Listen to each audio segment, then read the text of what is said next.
I still see too many people using very comfortable hubs like New York, San Francisco, London, etc., and then coming into Africa. And there are very good reasons for that. You need the security and stability and even infrastructure to do your work.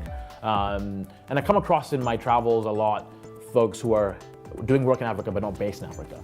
And I think it's important to invest the time on the ground to really learn the continent, particularly and focus on a couple of areas, or if not one area. I literally, when I go back to Africa, I try and impose an international travel ban, so I don't go beyond, the African continent. So I keep learning.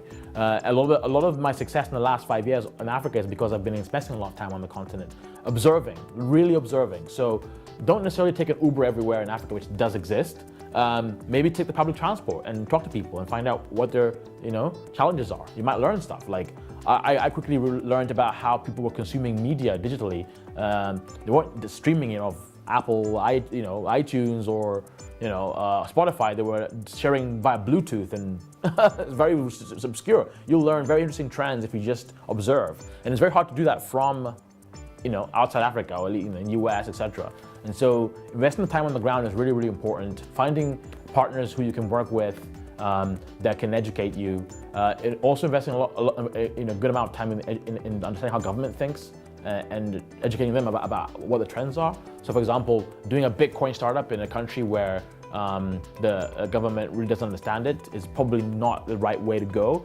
Even though the disruptive mindset might be a key part of the thinking of the entrepreneur going or the investor investing, you often have to really think about what that means on the ground for adoption.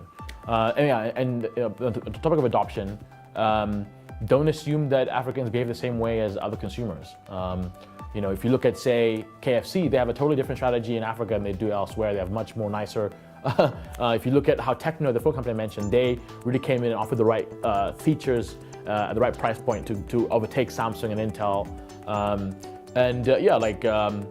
That's a really important aspect of just being on the ground and learning and getting close to the consumers there.